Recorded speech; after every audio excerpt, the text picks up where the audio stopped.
یہ ہیں بدلو کی نشریات. خوش آمدید کہتے ہیں آپ کو انگیخت میں. میں ہوں شاپارہ سلیم امتیاز عالم کے ساتھ بدلو چینل پر.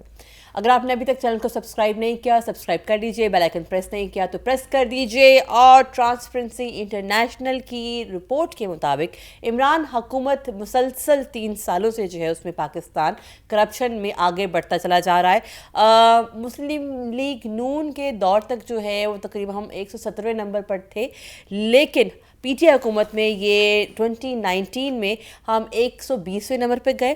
اس کے بعد 2020 میں ہم 124 نمبر پہ گئے, یعنی کہ 124ویں نمبر پہ چلے گئے. اور اب تازہ ترین رپورٹ جو آئی ہے 2021 کے حساب سے اس میں ہم 140ویں نمبر پر ہیں. اور یہ سروے تقریباً 8 اداروں کی جانب سے آیا ہے. ہم اس پہ آج بات کریں گے. امتیاز صاحب کو مبارک کو کسی اور چیز میں, لیکن کرپشن میں ہم تیزی سے آگے بڑھ رہے ہیں. تو ہماری ریاست مدینہ کا کیا ہوا؟ بہت عجیب سچویشن ہے. اور عمران خان کی ایک کرپشن فری, کرپشن سے پاک حکومت دینے کا کیا ہوا اس دعوے کا؟ تو ہو گیا, ہوا ہو گیا. بہت اینٹی کلائمیکس ہوا ہے. عمران خان کی جو شرافت اور پاکیزگی کے جو ڈھنڈورے پیٹے جاتے تھے وہ بالکل سب پٹ گئے. بالکل ٹھیک ہے. اوپر سے کیا ہوا ہے, وہ جو اکاؤنٹیبلٹی کے چیف تھے شہزاد اکبر صاحب, شہزاد اکبر, انہیں فارغ کر دیا عمران خان نے, ان سے استعفیٰ لے لیا. ان کا استعفیٰ منظور ہو گیا کہ آپ ناکام ہو گئے ہیں. وہ جھوٹی خبریں دیتے رہے ہیں, جھوٹی اطلاعات دیتے رہے ہیں, حقائق میں اور ان کی بریفنگ میں فرق تھا.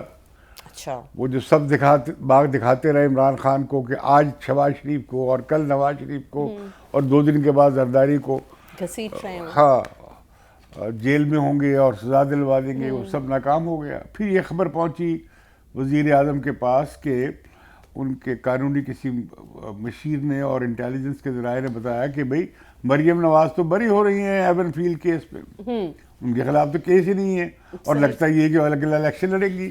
اگر مریم نواز ہو گئی اس سے آزاد تو پھر اس کیس سے بری ہو گئی تو پھر نواز شریف بھی آئیں گے اور ان کے خلاف کون سا کیس رہے گا؟ کوئی بھی کیس رہتا. ٹھیک ہے. تو لہٰذا جو ہے نا, یہ جو ٹرانسپیرنسی انٹرنیشنل رپورٹ میں کافی بحث آلریڈی ہو چکی ہے. یہ ہوتی کیا ہے پلیز, کہ شفافیت کے لانے کے لیے برلن میں یہ ادارہ بنا. یہ ادارہ خود سے اتنا بڑا نہیں ہے. اچھا, یہ دنیا کی 13 بڑے ادارے جو ہیں, جس میں ورلڈ اکنامک فورم بھی ہے, جس میں ورلڈ بینک بھی ہے, جس میں بہت پرانا ہے اکانومسٹ, ایک دنیا کا لیڈنگ ویکلی ہے اکنامکس پہ, اس کا ایک انٹیلیجنس یونٹ ہے, وہ بھی شامل ہے اس میں. ڈیموکریسی کی جو ہے دنیا میں دیکھنے کا جائزہ لینے کا ادارہ, وہ بھی شامل ہے. کوئی 13 ادارے ہیں جو یہ جائزہ لیتے ہیں کہ پبلک سیکٹر میں یا کیا ماحول ہے, کتنی کرپشن ہے, اور پبلک فنڈز کس طرح خرچ کیے جا رہے ہیں, آیا ان پہ کوئی چیک ہے یا نہیں ہے, کیا اخراجات کرتے وقت مختلف وزارتیں اور ادارے ریاستی پبلک سیکٹر کے وہ کیسے فنڈز کو خرچ کرتے ہیں, اس کا چیکس اینڈ بیلنس کتنا ہے, ٹھیکے کیسے دیے جاتے ہیں, ٹھیکوں میں کک بیک ہوتا ہے نہیں ہوتا ہے, حکومت کے جو اعلیٰ عہدوں پہ فائز لوگ ہیں وہ کیا شفاف طریقے سے کام کر رہے ہیں. بنیادی طور پر مالی اور مالیاتی ہوتا ہے. ٹھیک ہے. یہ بھی دیکھا جاتا ہے کہ انسانی حقوق کی صورتحال کیا ہے, عوام کو اطلاعات تک رسائی کا کتنا حق ہے, جمہوریت کتنی مضبوط ہے. کیونکہ تصور اس میں یہ ہے کہ جمہوریت جتنی مضبوط ہوگی, انسانی حقوق جتنے مضبوط ہوں گے, اور اتنی ہی شفافی, اتنی ہی احتساب ممکن ہوگا, اتنی عوام کا ریاستی اداروں کے افسروں اور نمائندوں اور وزیروں اور حکومتوں پہ اتنا ہی ان کا کنٹرول بڑھے گا, نگاہ ان کی سخت نگاہ میں وہ آئے رہیں گے, نظر میں رہیں گے. ٹھیک ہے.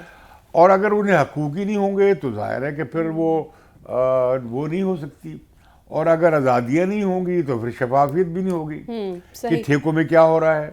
یہ آپ دیکھتی نہیں, صبح شام عمران خان کی حکومت کو ایک اسکینڈل ختم ہوا نہیں ہوتا دوسرا شروع ہو جاتا ہے. ہاں جی بالکل. اور اب تک اس حکومت کے دور میں جتنے اسکینڈل ہوئے ہیں ملا کر پچھلی حکومتوں کے ادوار میں اتنے اسکینڈل نہیں ہوئے. ٹھیک ہے. یہ تو ہر ہفتے 10 دن میں کوئی نہ کوئی بڑا اسکینڈل ہوا ہوتا ہے. اب کیا لگتا ہے آپ دیکھیں کیا ہوا, شوگر اسکینڈل کا کیا ہوا, کچھ نہیں ہوا. گندم اسکینڈل کا کیا ہوا, کچھ بھی نہیں ہوا. کچھ نہیں ہوا. اب کھاد کا اسکینڈل آ گیا, اس سے پہلے گیس کا اسکینڈل چل رہا تھا, گیس مہنگی خریدنی پڑی, مکمل نہیں, لیکن یہ پاکستان کی پوری ہسٹری نہیں کا خریدی گئی. لیکن امتیاز صاحب پاکستان کی ہسٹری کا طریقہ یہ نہیں رہا ہو کہ ہر دفعہ جو حکومت میں اسکینڈل ہو رہے ہوتے ہیں اس کے جانے کے بعد ڈسکس ہوتے ہیں؟ نہیں, یہ جو ہے نا یہ تو ہر سال دیتے ہیں نا, ٹھیک ہے, اور یہ وسیع بنیاد پر کرتے ہیں, ٹھیک, سرویز کرتے ہیں, رائے لیتے ہیں, بزنس مین کی رائے لیتے ہیں, صنعت کاروں کی لیتے ہیں, کاروباری لوگوں کی لیتے ہیں, انسانی حقوق کی تنظیموں کی لیتے ہیں, شہریوں, بڑی بہت وسیع یہ سروے ہوتے ہیں, اور کوئی ایک تو کر نہیں رہا.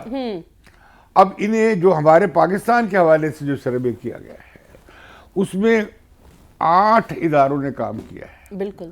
اچھا, کسی ایک ادارے کی رپورٹ میں کوئی 1% بہتری نہیں آئی ہے. صحیح, یہ دلچسپ بات ہے. اور سب سے زیادہ خراب رپورٹ ہوئی ہے وہ جمہوریت کے حوالے سے, اور یہ جو اکانومسٹ کی جو اکنامک انٹیلیجنس کا جو یونٹ ہے وہ مالی حساب سے, یہ غلط کہہ رہے ہیں فواد چودھری کے جی یہ تو مالی حساب سے ہے ہی نہیں, یہ تو قانون کی حکمرانی سے ہے, قانون کی حکمرانی کے حوالے سے علیحدہ سے ہے, رول آف لا کے حوالے سے وہ علیحدہ ہے.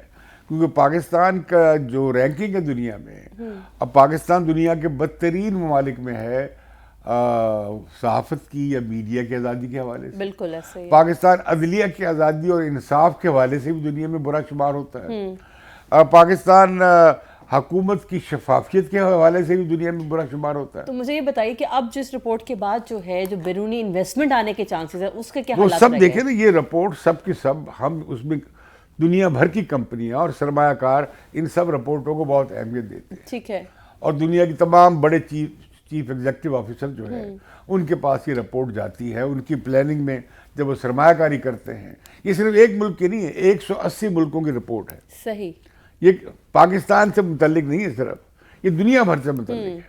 اور پاکستان تو دیکھیے جو ہوا ہے, جو ایک انڈیکس بنایا ہے نا, corruption perception index, CPI, corruption perception index, کہ دنیا میں کیا تاثر ہے کرپشن کے حوالے سے کسی ملک کا. بالکل ٹھیک ہے. اس میں ہم دیکھو نا, کبھی ہم تھے 28ویں نمبر, نہیں ہم پہلے 117 پہلے ہمارے 33 مارکس تھے 2018 میں. بالکل ٹھیک ہے. ہم پاسنگ مارکس لے رہے تھے. یہ نواز شریف کا دور تھا 2018 کے ٹائم کی بات ہے. اب ہم 28 پہ آ گئے ہیں, 100 میں سے 28 نمبر ملے ہمیں.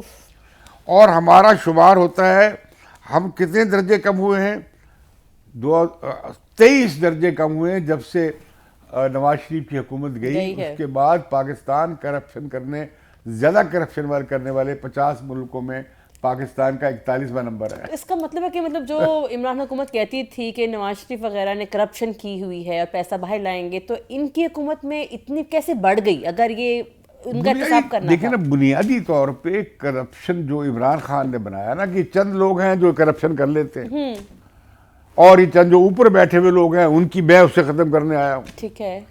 اب تک تو کرپشن کا کوئی کیس کہ اپنا اختیار استعمال کیا وزیر اعظم نے, نواز شریف نے, یا دوسرے وزراء اعظم نے یا چیف منسٹرز نے اپنا اختیار استعمال کر کے انہوں نے کوئی کرپشن کی ٹھیکوں میں یا دوسرے میں کاروبار میں, بڑی کیمپین چلائی چینی ٹھیکوں میں یا چین کے ساتھ معاہدوں میں, جس پہ بڑی شرمندگی ہوئی پاکستان کو اٹھانی پڑی, خود عمران خان کو اٹھانی پڑی چینی صدر کے سامنے. صحیح. کیونکہ اس میں صرف پاکستان نہیں ہوگا, اگر چین کے ساتھ, وہ تو حکومتی سطح پہ ریاستی سطح پہ معاہدے ہوئے ہوئے, اور تو لہذا اس میں بھی انہوں نے کک بیکس کی بات کی, تو ابھی تک کوئی ثابت نہیں ہوئی. ٹھیک ہے. اچھا, اب اس میں کیا ہوا ہے کہ اب پاکستان جو ہے وہ 100 میں سے 28 نمبر لے رہا ہے. یہ سسٹم کی کرپشن ہے. اوکے.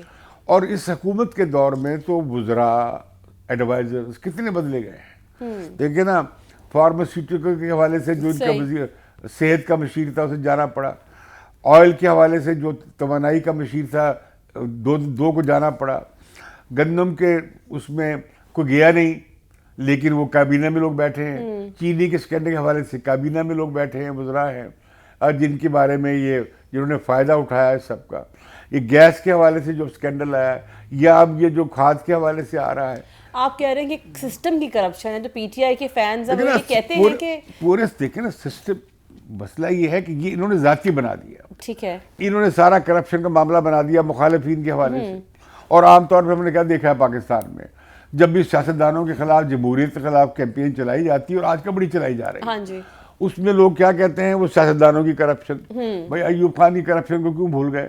صحیح. ایوب خان کے زمانے میں جو گدھارا انڈسٹری پیدا ہوئی, اور جو ان کے زمانے میں جو جرنیل جو ہے وہ ارب پتی بن گئے اور زمینوں پہ قبضے ہو گئے اور یہ بزنسز کاروبار شروع ہو گئے. اور ضیاء الحق کے زمانے میں جو ریچسٹ جرنیل کی, دنیا کے امیر ترین جرنیلوں کی جو فہرست آئی تھی, اس میں زیادہ تر پاکستان کے جرنیل تھے ضیاء کے زمانے میں. خود مشرف کے زمانے, یا خود آپ مشرف کا دیکھیں, صحیح. اور کتنے آپ دیکھیں دنیا بھر میں بیوروکریٹس جو ہیں اور جرنیل دوسری شہریت حاصل کر کے کینیڈا میں اور آسٹریلیا میں اور امریکہ میں یا یورپ میں جا کے سیٹل ہو گئے ہیں. وہ کہاں سے پیسہ آیا سیٹل ہونے کے لیے؟ بھائی اچھا والا مال گیا یہاں سے. اب وہ جو سارا وہ سسٹم کی کرپشن ہے. ٹھیک ہے. تو عمران خان نے سسٹم کی کرپشن دور کرنے کی بجائے اس کے اندر بہتری اور اصلاحات لانے کی بجائے, جیسے وہ کہتے تھے جی میں پولیس کی اصلاحات کروں, ہاں جی, سوائے تبادلوں کرنے کے ہر روز آپ دیکھتے ہیں کہ پولیس کے تبادلے ہو رہے ہیں. کوئی بندہ 6 مہینے سے زیادہ ایک پوسٹ پہ رہتا ہی نہیں ہے. ہر روز آپ دیکھتے ہیں کہ 6 IG بدل چکے ہیں اب تک پنجاب میں. اسی طرح مرکز میں دیکھتے ہیں 5 FBI کے چیف بدل چکے ہیں, 6 بدل چکے ہیں. اسی طرح فائنانس سیکٹری بدل چکے. وہ تو یہ کر رہے ہیں, لیکن انہوں نے مالی جو کرپشن ہے اور لین دین کی جو کرپشن ہے, ٹھیکوں کی اور ایلوکیشنز کی اور ریسورسز کے استعمال میں جو پلفرج ہے, نظام کے اندر جو گڑبڑ ہوتی ہے, گھپلا ہوتا ہے, ان گھپلوں کو روکنے کے لیے جو اصلاحات تھی وہ نہیں. ٹھیک ہے. اس میں خالی ہم, حالانکہ انہوں نے ڈاکٹر ایشور صاحب کو اس کام پہ لگایا تھا, لیکن اداراتی اصلاحات. ٹھیک ہے. اب اداراتی اصلاحات جو ہے وہ بیوروکریسی اور اسٹیبلشمنٹ, سول اور ملٹری بیوروکریسی اصلاحات نہیں ہونے دیتی. ٹھیک ہے. اب آپ دیکھیں نا, یہ کہہ رہے ہیں کہ سول اور ملٹری بیوروکریسی جو ہے وہ کرپشن ختم نہیں کرنے دے رہی. اب کیا ہوا, جب اکاؤنٹیبلٹی بہت بڑھ گئی, پھیلی, وہ سرکاری ملازمین تک پہنچی, وہ کاروباری لوگوں تک پہنچی, پھر انہوں نے ترمیم کر دی کہ جی افسروں کو نہیں آپ پوچھ سکتے. صحیح ہے. بھائی افسر تو شامل ہے اس میں, اور آپ اسے کیوں نہیں پکڑیں گے؟ یہ کاروباری لوگ اگر شامل ہیں کرپشن میں, کک بیکس میں ٹھیکے لیتے رہے, یہ کاروبار لیتے رہے, وہ کیوں نہیں پکڑے جائیں گے بھائی کرپشن؟ لیکن پھر اس میں وزیر اعظم کیسے آپ ماڈل نظام ٹھہرا رہے ہیں جبکہ آپ کا سسٹم اس کا ساتھ نہیں دے رہا؟ دیکھیں پورا یہ بھلے پچھلی حکومتیں تھیں, یہ عمران خان کی حکومت ہے, دن بہ دن سسٹم خراب ہو رہا ہے, دن بہ دن اس کا گند نکل کے سامنے آ رہا ہے. ٹھیک ہے. اور یہ رہے گا ایسے ہی اچھا. جب تک آپ سسٹم میں اصلاح نہیں کریں گے. اوکے. آپ 4 آدمیوں کو پکڑ لیں, انہیں عمر قید کر دیں, ان کی ساری جائیداد ضبط کر لیں, اور 500 ہیں جو کر رہے ہیں, اوپر سے لے کر نیچے تک کرپشن ہے, ہر ادارے میں کرپشن ہے. آج جا کے پوچھیں نا, پبلک سروے آتے ہیں, اس میں کیا کہا جاتا ہے جی پولیس میں بہت کرپشن ہے, عدلیہ میں بڑی کرپشن ہے, ٹھیکوں میں بڑی کرپشن ہے, آبپاشی میں بڑی, مطلب کون سا, صحت میں بڑی کرپشن ہے. تو یہ جو اداروں کی اور محکموں کی اور پبلک سیکٹر آرگنائزیشنز کی جو کرپشن ہے, اسے روکنے کے لیے کئی چیزیں درکار ہوتی ہیں. ایک تو یہ کہ آپ اطلاعات تک رسائی کا حق دیتے ہیں. ٹھیک ہے. شہری کو حق سے, وہ دیکھیں آپ, وہ قانون آ بھی گیا لیکن وہ انفارمیشن نہیں دیتے, ملتی نہیں ہے. صحیح. اور دوسری بات, میڈیا آزاد ہو جو خبریں دے, حقائق دے, لیکن وہ نہیں, میڈیا کو پہلے باندھ کے رکھ دیا گیا. خاص سیاستدانوں کی حد تک آزاد ہے میڈیا کہ ان پہ خوب گند اچھالے. اور اب عمران خان بھی نشانہ ہے, اپوزیشن تو پہلے ہی تھی, تو لہٰذا سیاستدانوں پہ وہ ساری بات اس پہ چلتی رہتی ہے. ٹھیک ہے. تو لہٰذا یہ جو ہوا نا کہ اب ہوا یہ کہ مسلسل ریکارڈ خراب ہوا.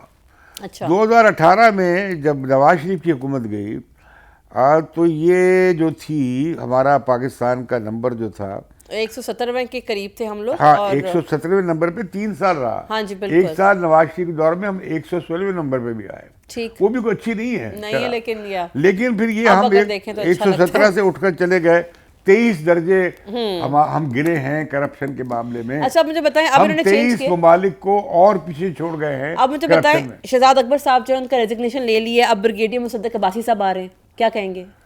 دیکھیں نا, ان کا تو کعبہ غلط ہے نا, ان کا تو رخ کرپشن کا. یہ سمجھتے ہیں کہ سیاسی مخالفین کو, ابھی بھی عمران خان نے کیا جواب دیا کہ جی لوگ کرپشن کر کے لیے ملک سے باہر بھاگ گئے. ایک آدمی گیا نا نواز شریف, وہ بھی آپ کی اجازت سے گیا, صحیح, ہائی کورٹ کی اجازت سے گیا, آپ کے ذاتی مالج نے وہ رپورٹیں چیک کی، اس کے بعد گیا. بالکل. اب آپ کہتے ہیں وہ جعلی رپورٹیں تھیں. اور تو خیر وہ جو ایک آدمی گیا نا، تو باقی جو سارا کچھ پاکستان میں موجود ہے، تو ان سب کی کرپشن بھئی آپ کیوں نہیں روک پا رہے ہیں؟ ابھی بھی ٹھیکوں میں کیوں کرپشن ہوتی ہے؟ پھر یہ کہ جو تحریک انصاف کے اور حکومت کے جو لوگ ہیں، ان کے جو وزراء اور مشیر ہیں، یہ پتہ نہیں کہاں کہاں سے لوگ لے آئے، انہیں چندے دیتے تھے لوگ. اب دیکھیں نا ان کا کیس کتنا بڑا کرپشن کا کیس ہے. اب انہوں نے زیادہ تر اپنے اکاؤنٹ ظاہر ہی نہیں کیے بالکل اپنی پارٹی کی تحریک انصاف. ہاں جی. وہ جو فورن فنڈنگ کیس ہے وہ پڑا ہوا ہے، اس کی فائنڈنگ سامنے آ گئی ہیں کہ انہوں نے اپنے انہوں نے مکمل طور پہ ظاہر نہیں کیے اپنے، اور ان کی جو سورسز ہیں مشکوک ہیں وہ ساری رپورٹ آ گئی ہے. اب یہ انہوں نے 7 سال تک اس کیس کو لٹکایا ہے تحریک انصاف. بالکل. اب یہ بھی مسئلہ ان کا گلے میں پڑا ہوا ہے. انہوں نے پارٹی کے اندر الیکشن ہوا، اس میں گڑبڑ ہوئی، دھاندلی ہوئی، تو پارٹی کے جو الیکشن چیف کمشنر تھا، جج صاحب وہ جو تھے، بالکل انہیں پارٹی سے نکال دیا گیا. پھر جناب یہ ہوا کہ فنڈنگ کا کیس آ گیا. ہاں جی. تو اب پھر جناب یہ تو لہذا اب سوال سامنے آ رہا ہے کہ جو حکومت آئی تھی کرپشن کو ختم کرنے کے لیے، وہ کرپشن اس کے دور میں کرپشن آپ دیکھیں نا، 2019 میں پاکستان کا نمبر 120واں ہو گیا کرپشن میں، 2020 میں 124واں ہو گیا، اور اب 2021 میں چھلانگ مار کے 16 درجے 140 نمبر پہ پہنچ گئے آؤٹ آف 180 کنٹریز. ہمارا ہم 41 درجے نیچے گرے ہیں. ہم 40 ملکوں میں ہیں جو دنیا کے کرپٹ ترین ممالک شمار ہوتے ہیں. اچھا بڑی دلچسپ بات ہے کہ جہاں آزادیاں نہیں ہیں اور جہاں جمہوریت مضبوط نہیں ہے اور جہاں انصاف کا نظام مضبوط نہیں ہے، وہاں پہ کرپشن زیادہ ہے.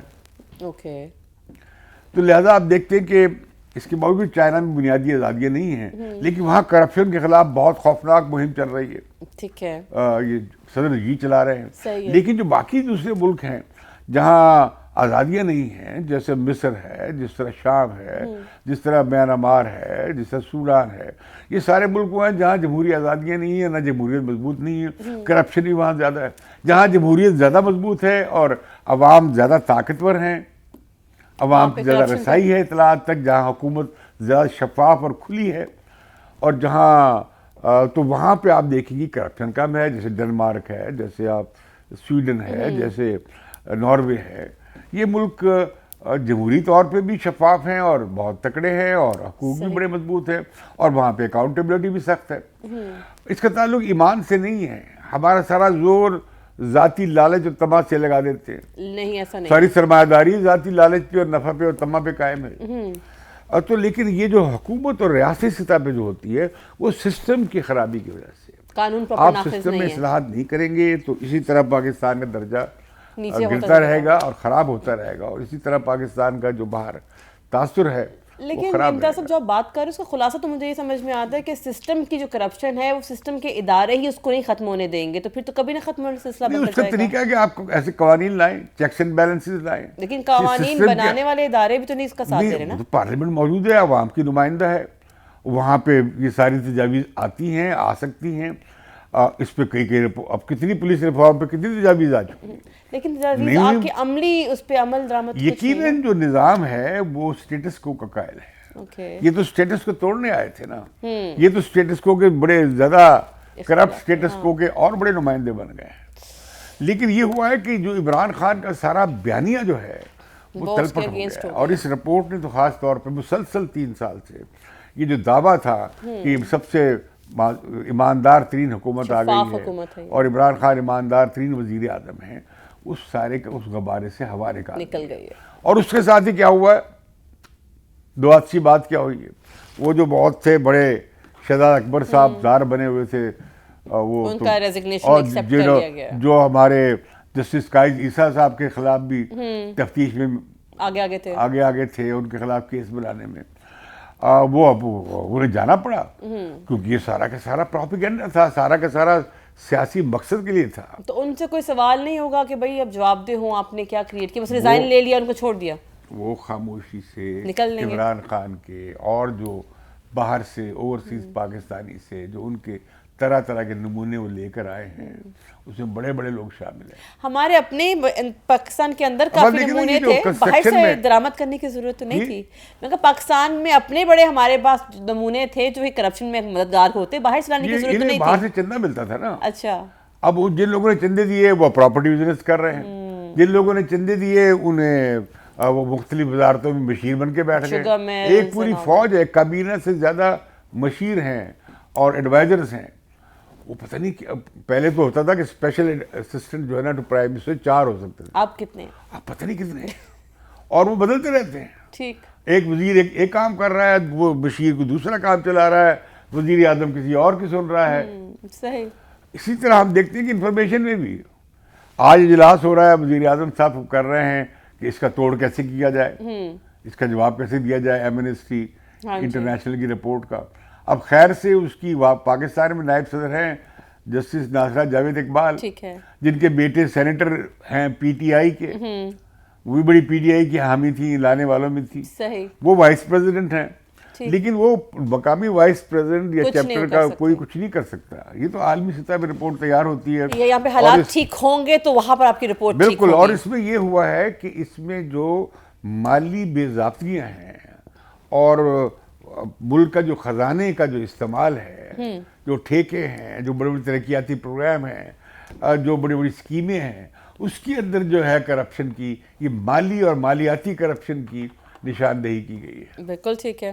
چلیں. تو میں سمجھتا ہوں کہ یہ اینٹی کلائمیکس ہو گیا ہے، حکومت کا مورل اخلاقی بریک ڈاؤن، اخلاقی دیوالیہ نکل گیا ہے. چلیں دیکھتے ہیں آگے اب اگلا کیا اسٹیپ لیتے ہیں. تھینک یو سو مچ، بہت شکریہ آپ کا. اس کے ساتھ ہی وقت ہوا جاتا ہے کہ آپ سے اجازت لیجیے. آپ سے ملاقات ہوگی اگلے پروگرام میں، تب تک کے لیے مجھے شاہ پارس سلیم اور امتیاز عالم کو اجازت دیجیے. اللہ حافظ.